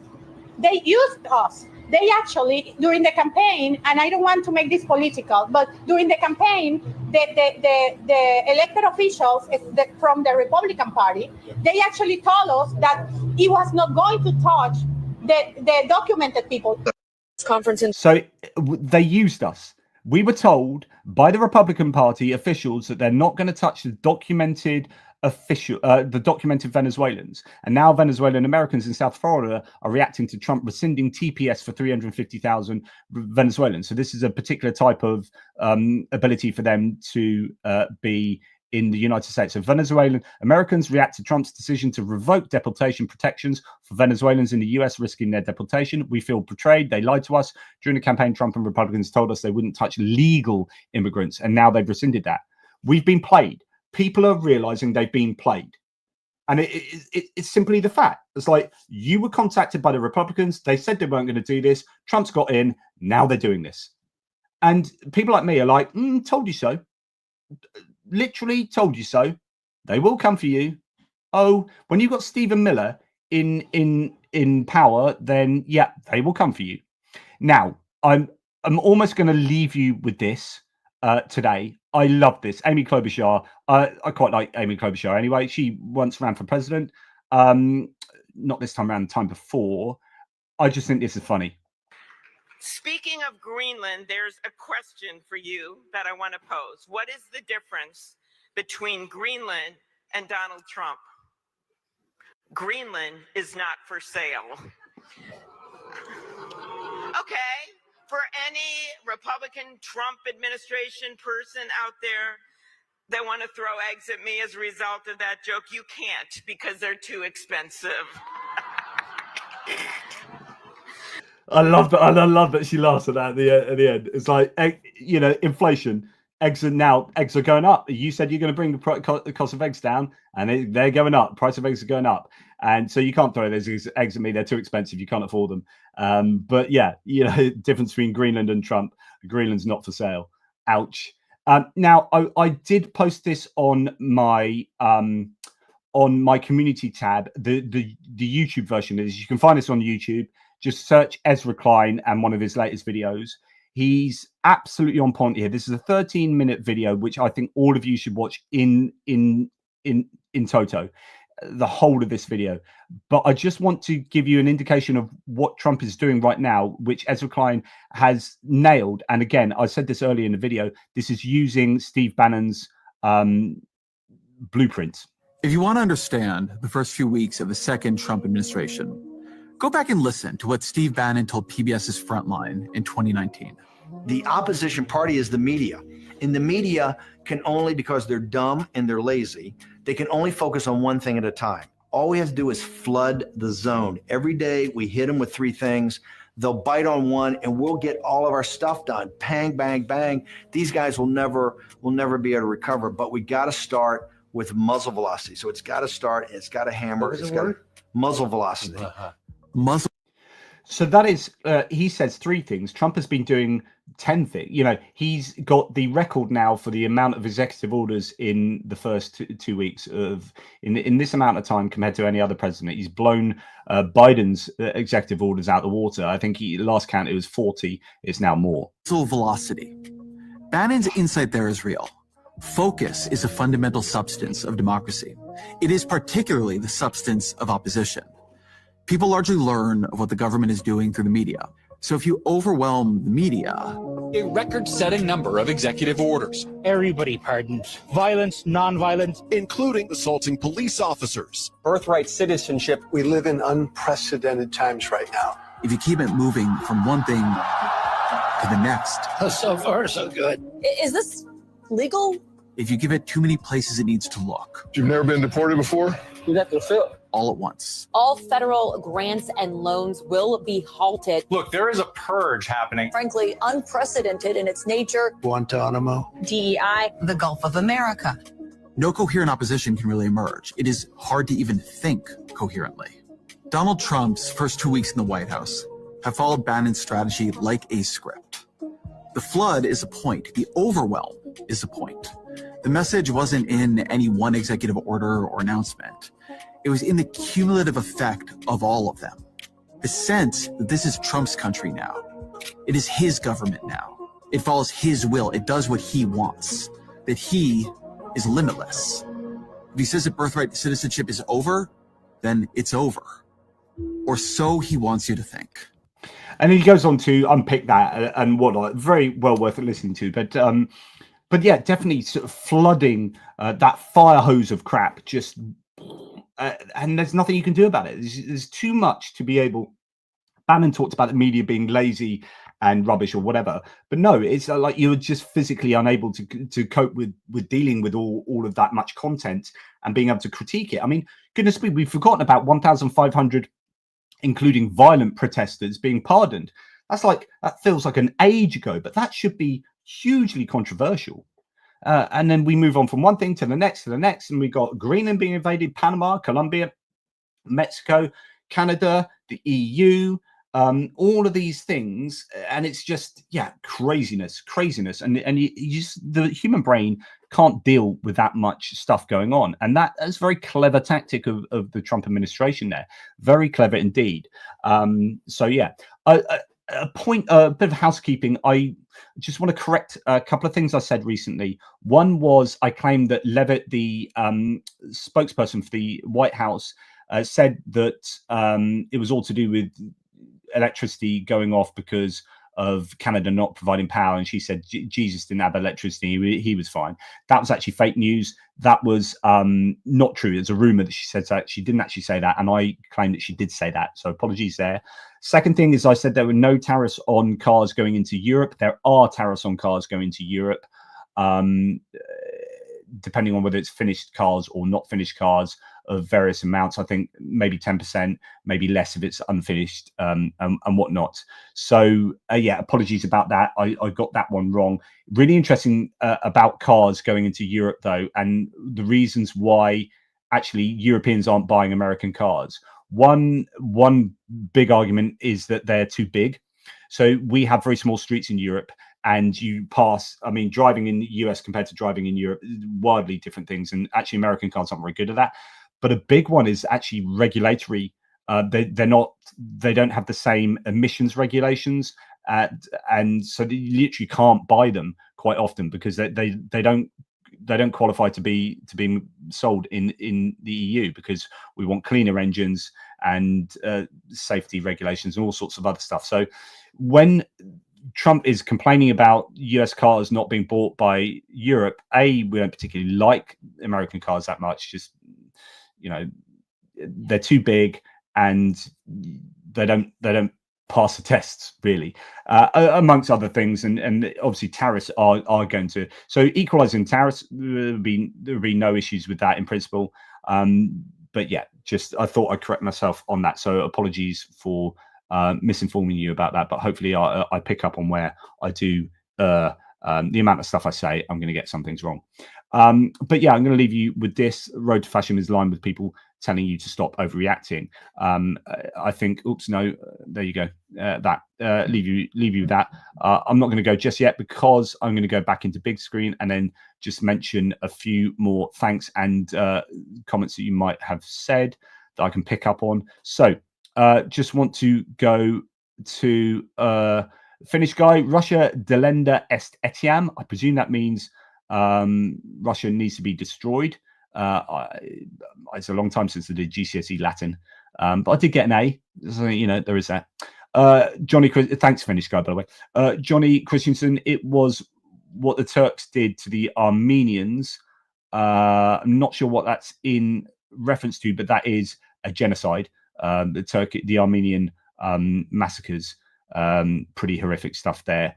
And yeah, you get what you vote for, think and research. Yeah, I mean, the problem is, you know, lots of people say, well, you know, this was what the Americans voted for. And this is the importance of information.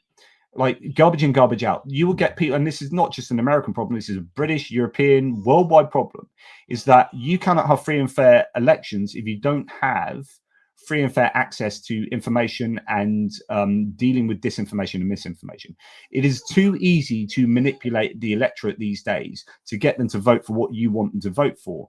And this is why I spend a lot of time talking about disinformation. I think is one of the biggest threats. Is that it's just a huge threat that covers so much to the world.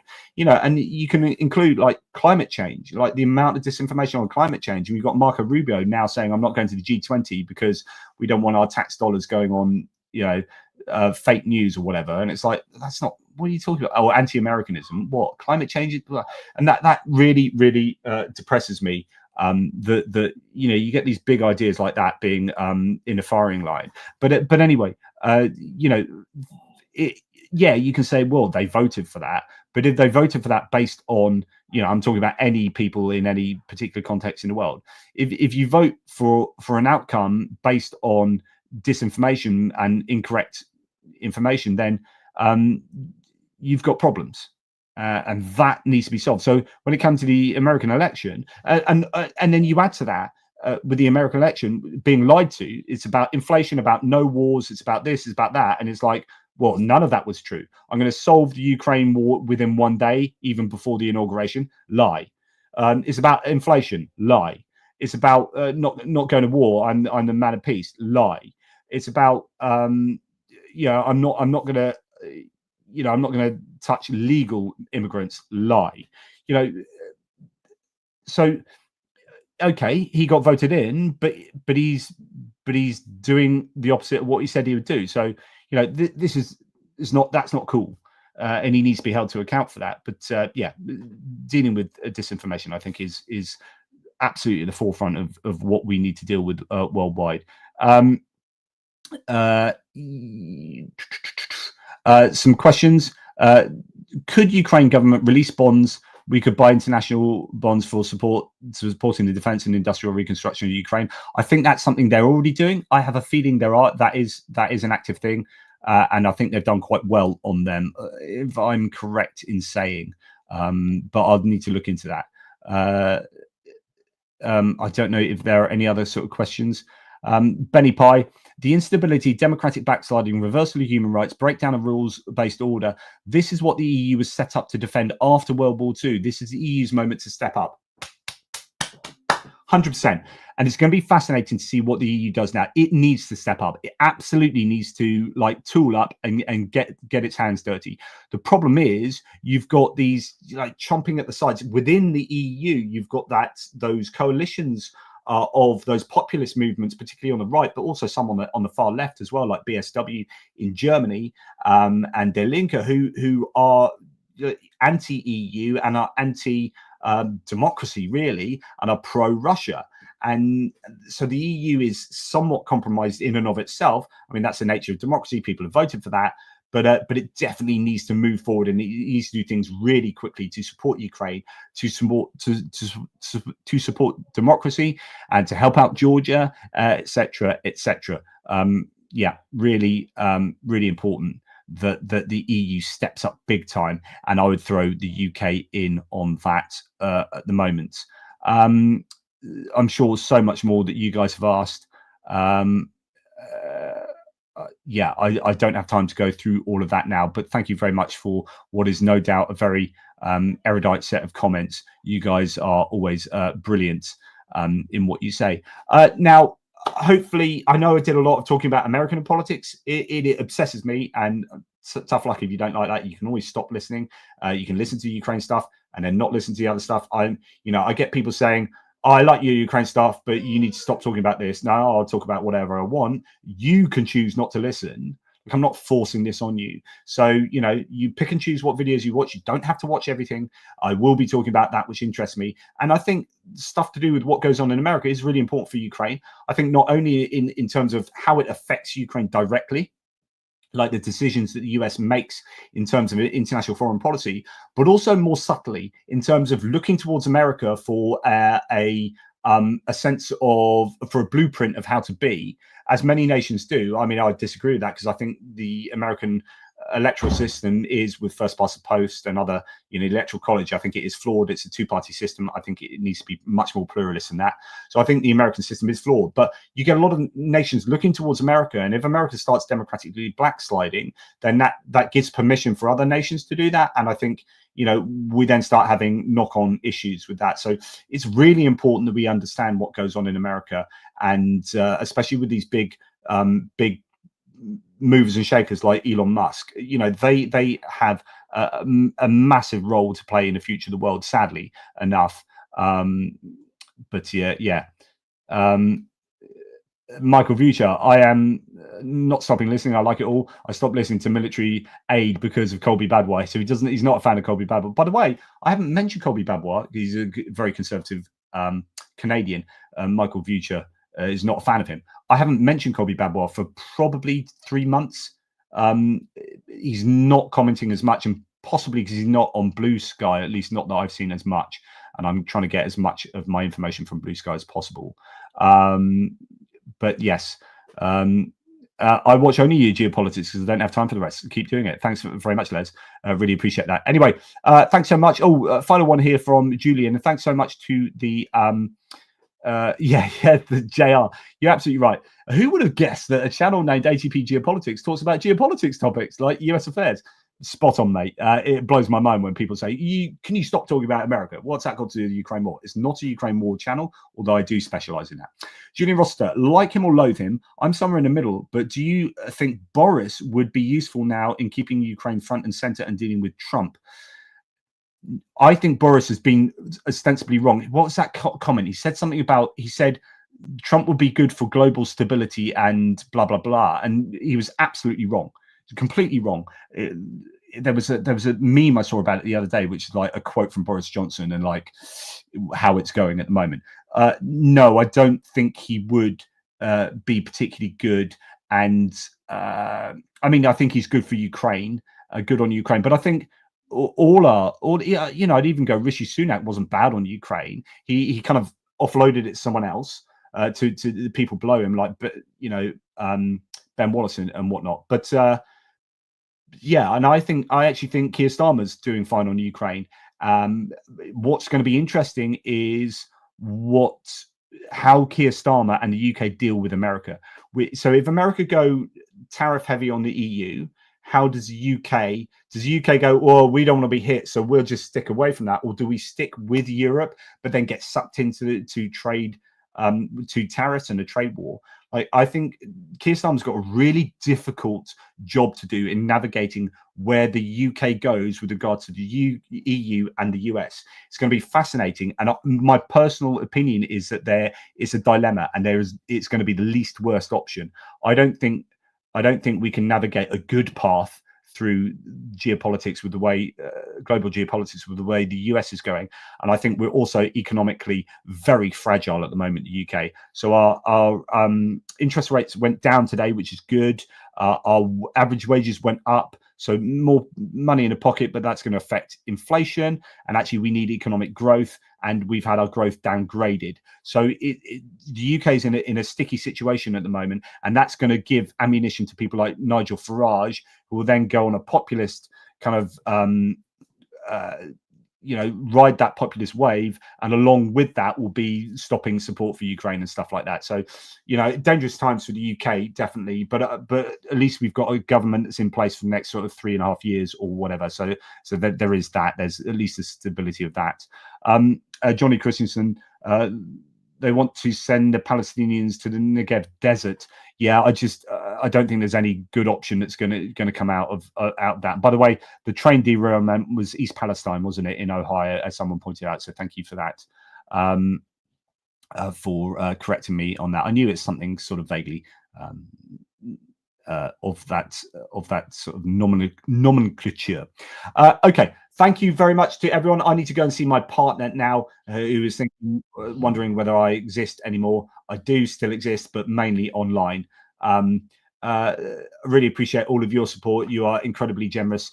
And just a hint there, Joe Bloggs has covered it well today. US is now the biggest trading partner since Brexit. Interesting. And stupidity in essence. Thank you for last minute support there. Dear Americans, if you really think Trump is unfair and his fascist actions is something you didn't vote for, then stand together and demonstrate and throw this a-hole and his fascist friends out of the US. It doesn't hold back there, stupidity in essence. Thanks for that. Thanks for your Danish love there. By the way, Denmark really are coming up goods at the moment. So they seem to have their fingers in all sorts of military support pies for Ukraine, both directly and also with other nations, like that UK thing today with Denmark. And, it's so often that Denmark's like, oh, they funded that, they're doing that. Denmark are really helping. The Nordic nations, the Baltic nations, of course, are really strong, but Denmark seems to be coming up trumps at the moment, so to speak. Thank you, Denmark, and all the wonderful Danish supporters of Ukraine. You are brilliant. And thanks for your love, guys. And Benny Pie. I meant to say Benny Pie there. I just want to have a public thanks as well. I went to Ukraine just recently, and I had JR, Benny Pie, Dan, Mark from the Little Whiskey Shop, Pierre, all of these people, and obviously Jonathan Fink and Yaroslava, all helping me, both particularly physically. I was struggling severely at times in Ukraine because I got ill, and that illness affected my MS. And for 2 days, I couldn't walk. People pushing me around in a wheelchair in certain places. I was unable to even, like, I had to crawl to the toilet in the middle of the night from my bed. And I just, like, lots of people helped me very much. And Benny was one of them. Lots of arms. I was given stability, just walking everywhere or shuffling everywhere. And I just wanted to just give a very public thanks to all those people who were tremendously supportive. Yeah, means a world. So thank you, one and all. And thank you to you guys. Take care, and I'll speak to you soon. Toodle pips.